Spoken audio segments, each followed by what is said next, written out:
Beyond Dodge City and in the territory on west, there's just one way to handle the killers and the spoilers, and that's with a U.S. Marshal and the smell of gun smoke.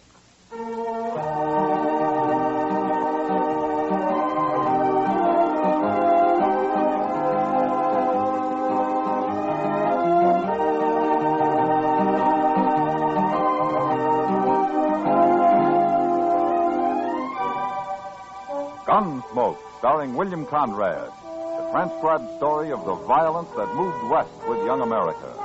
The story of a man who moved with it, Matt Dillon, United States Marshal.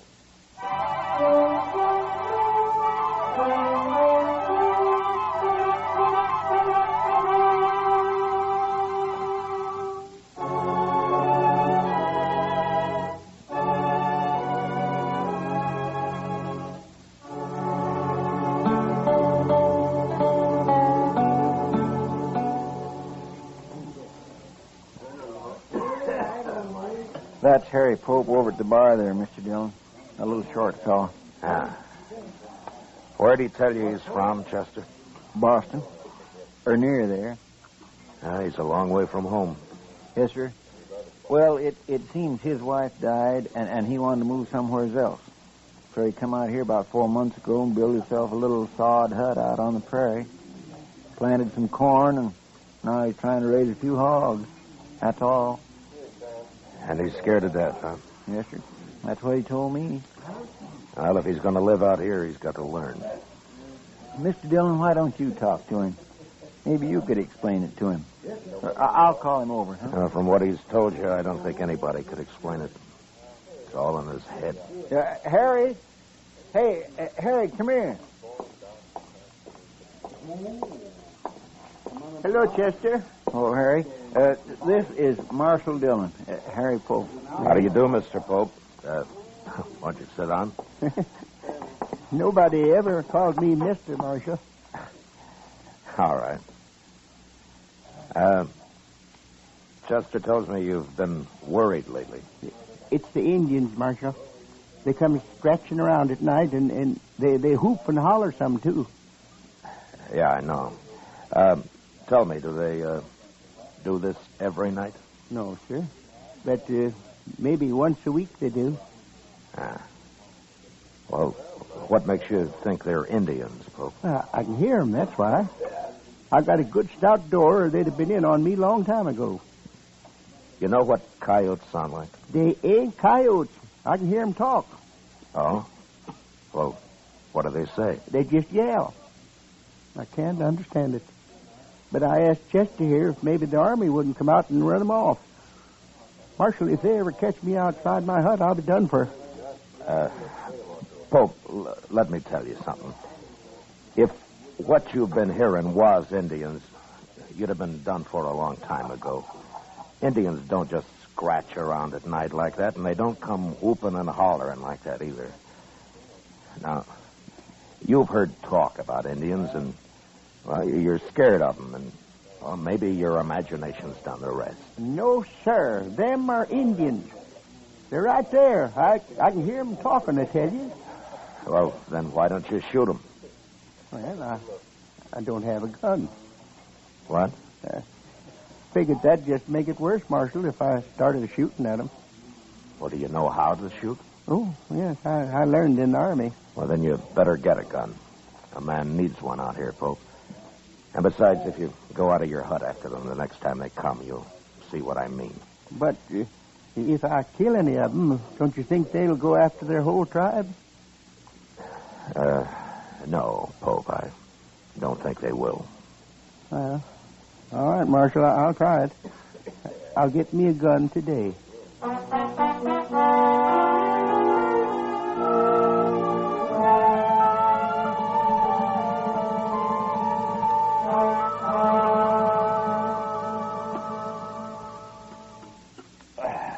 Oh, say, that was good. Yeah, I was hungry. Oh, and I nearly forgot, Matt. Chester said not to wait for him. He'd have supper later. Oh, what's he doing, Doc? He's talking. Talking? To a girl, Matt, and a pretty girl. And he was doing all the talking when I left. She just stood there shaking her head. Smart girl. Oh, I don't know, Matt. Chester's young yet. And he may not be real handsome, but at least he's not old and mean. Did you ever try to borrow $1 from him, Doc? Yeah, and I did, too. Of course, I had to pay him back $1 and a dime the next day. But it was easy. I didn't have to lift a finger. He came right up to my office after. Yeah, I know. He's got about 8 of my time. Well, he's smart, that's all. Marshal Gillen. Oh, hello, Honeyman. You know Doc Adams here, Ned Honeyman. Oh, how do you do? How do you do? Sit down. Yeah. Bad news, Marshal. Oh? You know that new feller, that Harry Pope? Yeah, I met him a couple of days ago. I'm going to meet him again, Marshal. What do you mean? He killed Joe Carter last night. What? Carter's worked for me a long time. One of the best friends I ever had. They buried him this morning. Well, where did this happen? Did they have a fight? Pope shot him in cold blood, that's all. Out near that hut of his. Blasted Easterner. I'm looking forward to seeing him hung. Were you there, Honeyman? No. Then how do you know Pope shot him? Well, Earl Brandt was there. He brought Joe's body back to the ranch. Brandt works for you, too, doesn't he? Yeah, not so long as Joe. Oh, tell me what happened. I did. Pope murdered Joe Carter. They was riding by that dirty little sodbuster's hut last night. He come out and he shot Joe and he killed him. Well, maybe it was a mistake, honey. Oh, you don't kill men by mistake, Marshal. Well, now you going to arrest him? I'll ride out first thing in the morning. He might run. No, he won't run. He wouldn't know how. Yeah, I guess that's right. Okay, Marshal.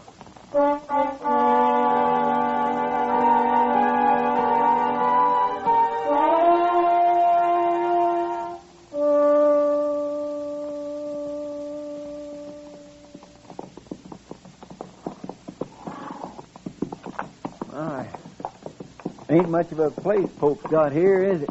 Well, he's only had a few months, Chester. Yeah. Besides, he's new to this country. There he is, over by the hog pen. Oh, yeah.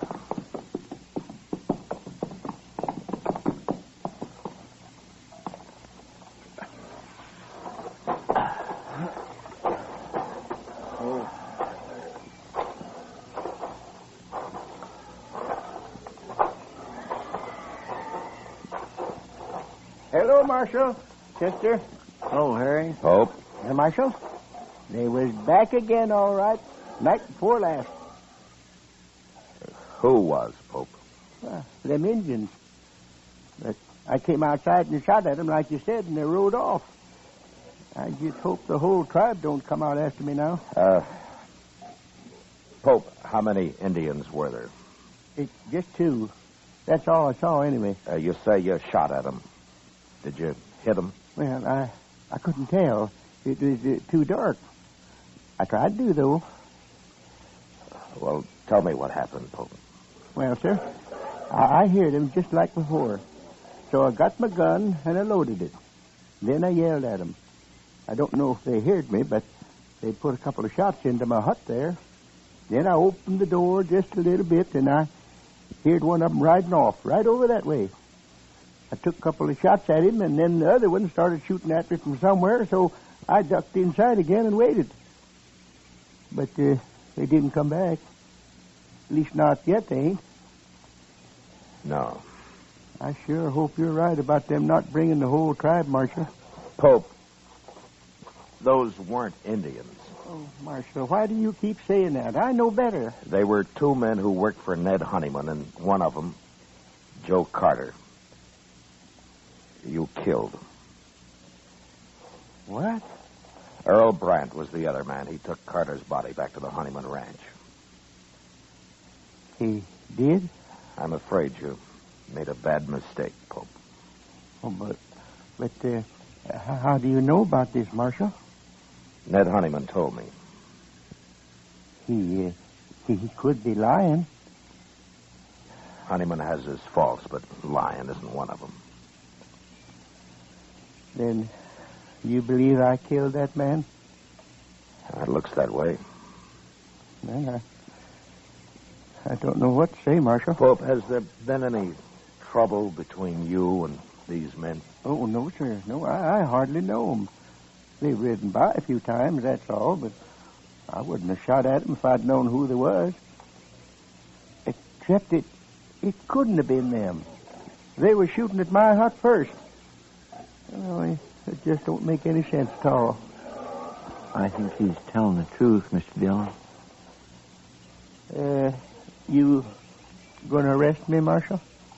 Well, the Indians that you've been hearing around your place don't exist, Pope. Indians just don't act that way. And, well, I believe you think you've been hearing them. Maybe it's getting worse with you. And so the other night you heard those men riding by and, well, you just started shooting. You think I'm crazy, don't you? I don't think you intentionally murdered Carter, if that's any help. Then you're not going to arrest me? No, I'm not. Maybe we ought to go talk to that fella, Brand, huh? No, it's better if they come to us, Chester. And they will. He and Honeyman both. Okay. Now, don't get scared and try to run, Pope. You wouldn't get very far. I won't, Marshal.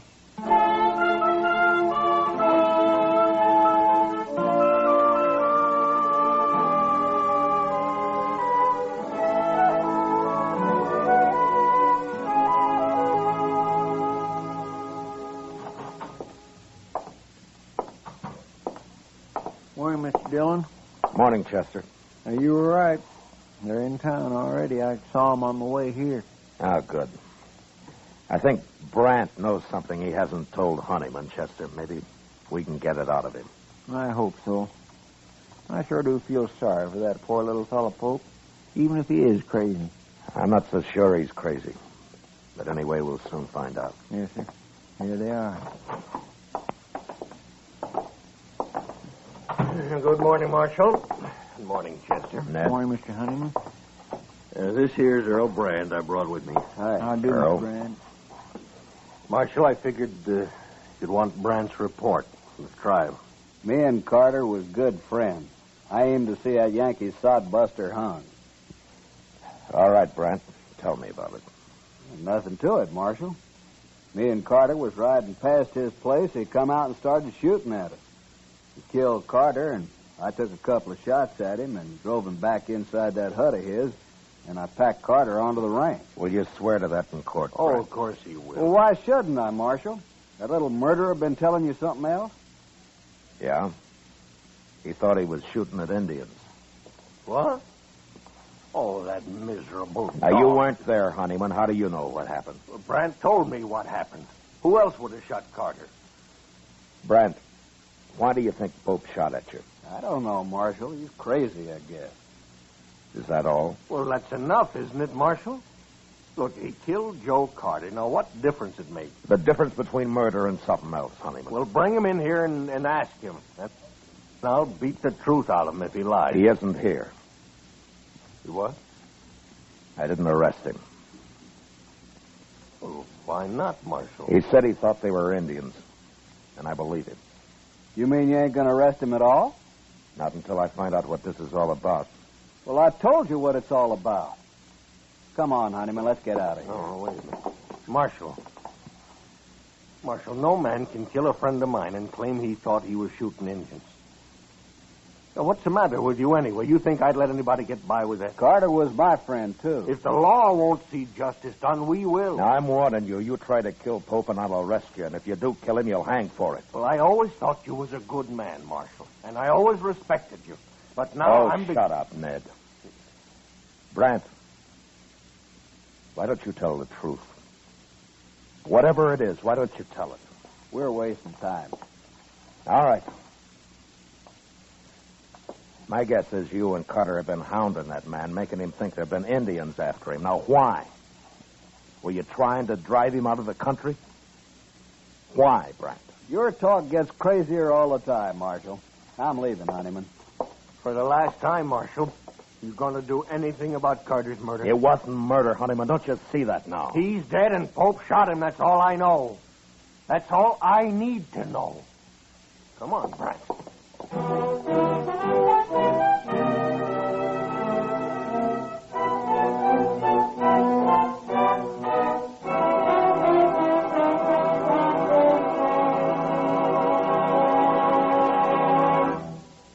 We will return for the second act of Gunsmoke in just a moment. But first, tomorrow night, man your armchair action stations and join Dick Powell as Richard Diamond, private detective. There's danger in Dick Diamond's fist, dynamite to blast him through sudden lethal moments in his investigations. When he starts closing in, his enemies fight deadly and dirty. But nothing stops Richard Diamond, private detective. Hear him again tomorrow night on most of these same CBS radio stations. Now the second act of Gunsmoke.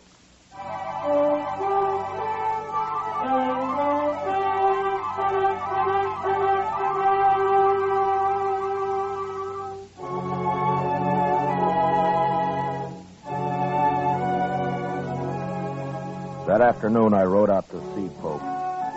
It was a bad situation, and I did a lot of thinking about it. There was only one solution I could figure out, and I wasn't sure it'd work.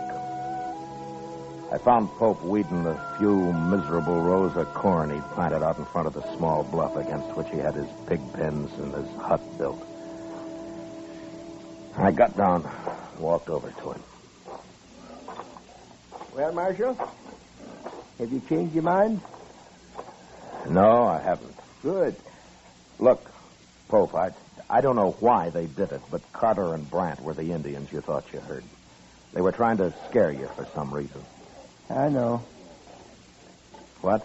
Well, I've been thinking a lot about what you said, Marshal.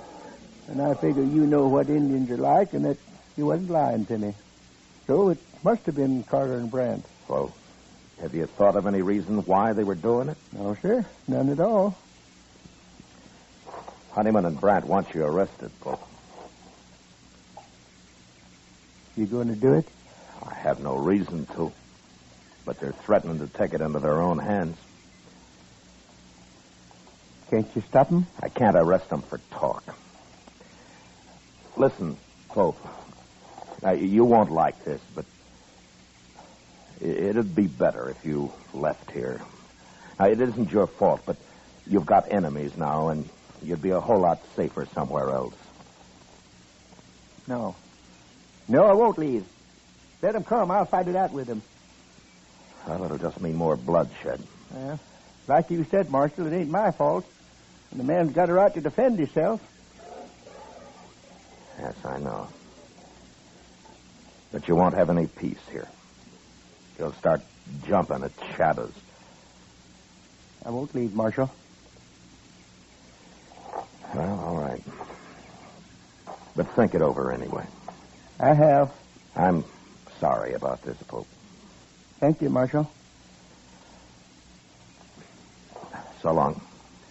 Goodbye, Marshal.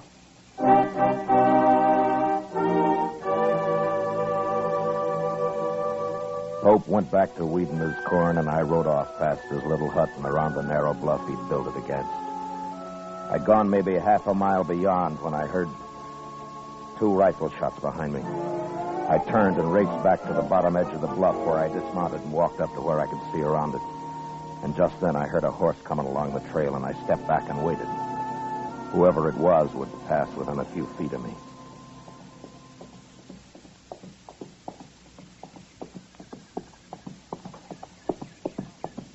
I got the drop on you, Brant. Don't shoot. Now keep your hands up. Now throw one leg over and slide off. Slow.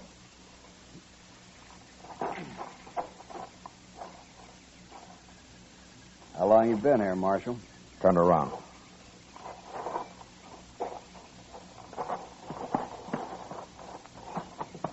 All right, you can put your hands down. I might as well tell you, Marshal. I just shot that Yankee sodbuster. Well, that's something to be real proud of, Brant. He killed a friend of mine. Pope meant no harm to either one of you. What were you trying to do to him, you and Carter? We were just having a little fun, that's all. Fun. There's no use lying now, Marshal. There never was. Well, we'd have a drink or two and ride over now and then, give him a few war whoops. He'd just sit in his hut and shake. One night I sneaked up the door. I could even hear him crying inside. He was sure scared that time. Now, that must have been a lot of fun. Not as much as next day when we'd ride back and hear all about how the Indians were after him. I even wanted the army to come out and run him off. I know. It'd been all right if he hadn't gone and bought himself a gun. I advised him to. You did? I'm sorry if I spoiled your fun, Brent. Carter's dead because of you. Does Honeyman know about this? I told him I was going to get Pope, is all. And he agreed? He just said he sure hoped somebody'd get him. All right, Brent, let's go bury him. I ain't going to bury him. Let him rot. You'll bury him. Or I'll bury both of you. Now, you take your choice. You mean that, Marshal? Get moving. Sure.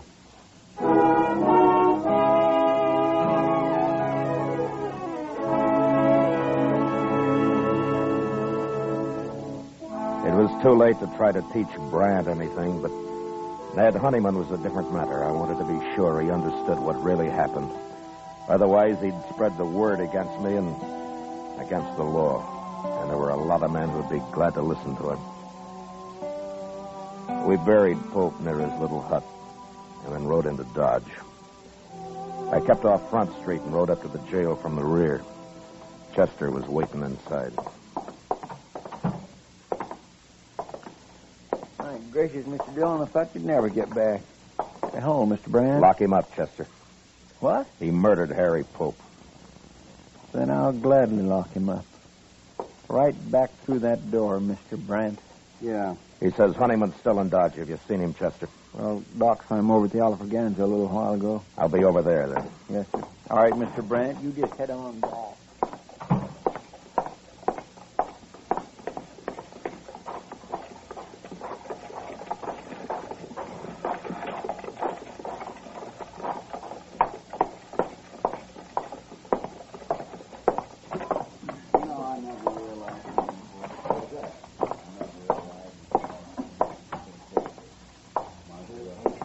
Hello, Honeyman.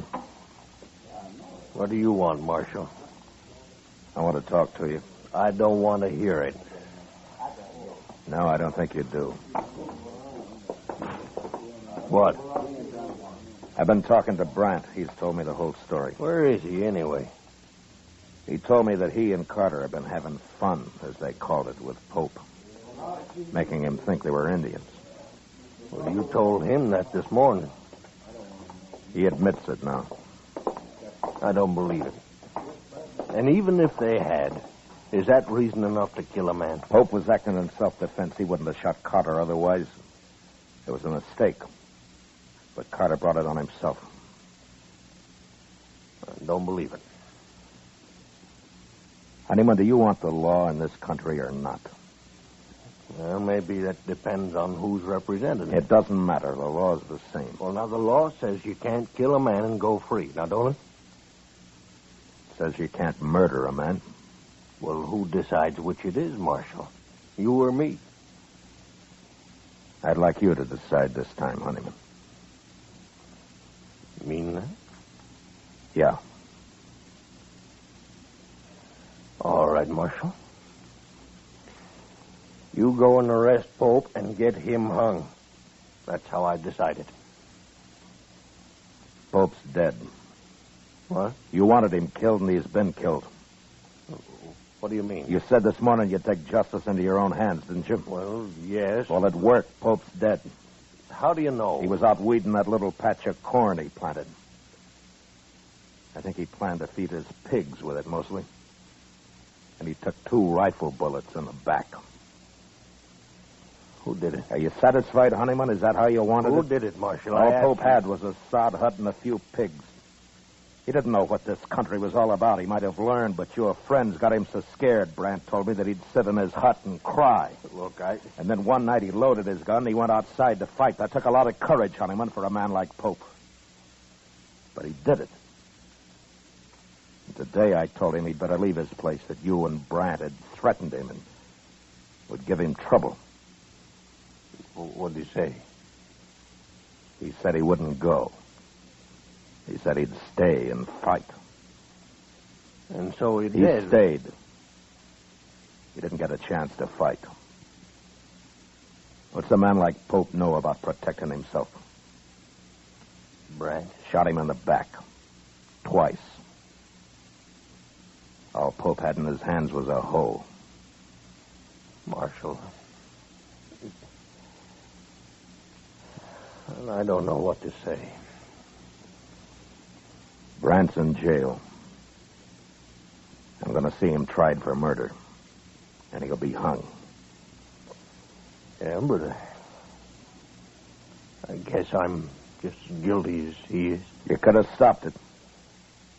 But you encouraged it. You wanted justice done, Honeyman, and fast. Well, I didn't understand. You didn't but take time to. The law was too slow for you. I'm not very proud of what's happened. The law's new out here, Honeyman, and sometimes I think the only time people want it's when it seems to act the way they would act themselves if there weren't any law. But it won't work that way. According to the law, you're right or you're wrong. You're guilty or not guilty. People out here have had a hard time accepting that. But there won't be much law till they do.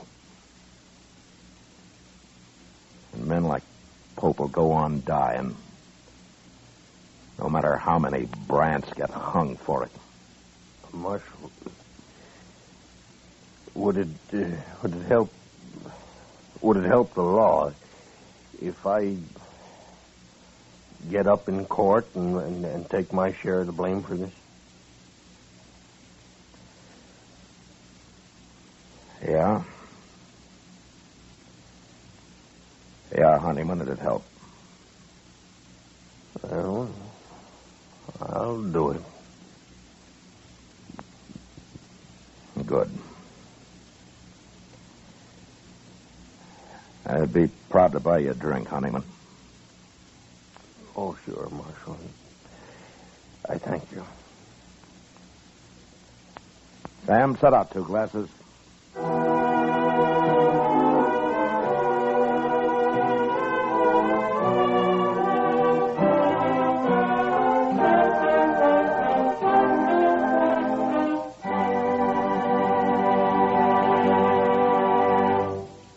Gunsmoke, transcribed under the direction of Norman McDonald, stars William Conrad as Matt Dillon, U.S. Marshal. Tonight's story was specially written for Gunsmoke by John Meston, with music composed and conducted by Rex Corey. Featured in the cast were Lawrence Dobkin as Ned Honeyman, Ralph Moody as Harry Pope, and Harry Bartell as Brant. Harley Bear as Chester, and Howard McNear as Doc. Gunsmoke has been selected by the Armed Forces Radio Service to be heard by our troops overseas. Join us again next week as Matt Dillon, U.S. Marshal, fights to bring law and order out of the wild violence of the West in Gunsmoke. Moliere wrote a delightful comedy about a man who was not a doctor, but whose wife kept telling everybody he was a physician in spite of himself. Hear it this Monday night when most of these same stations present the Summer Theater with screen actor Robert Young in the starring role. And remember, for suspense all summer, hear Crime Classics Mondays on the CBS Radio Network.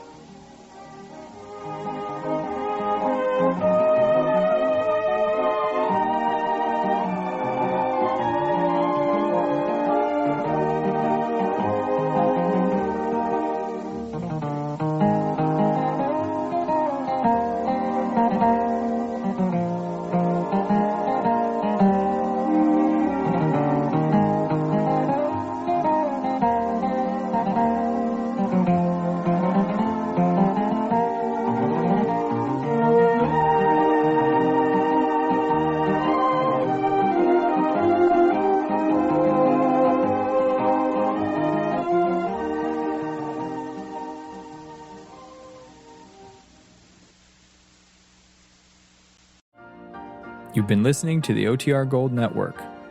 Find more classic radio at otrgold.com.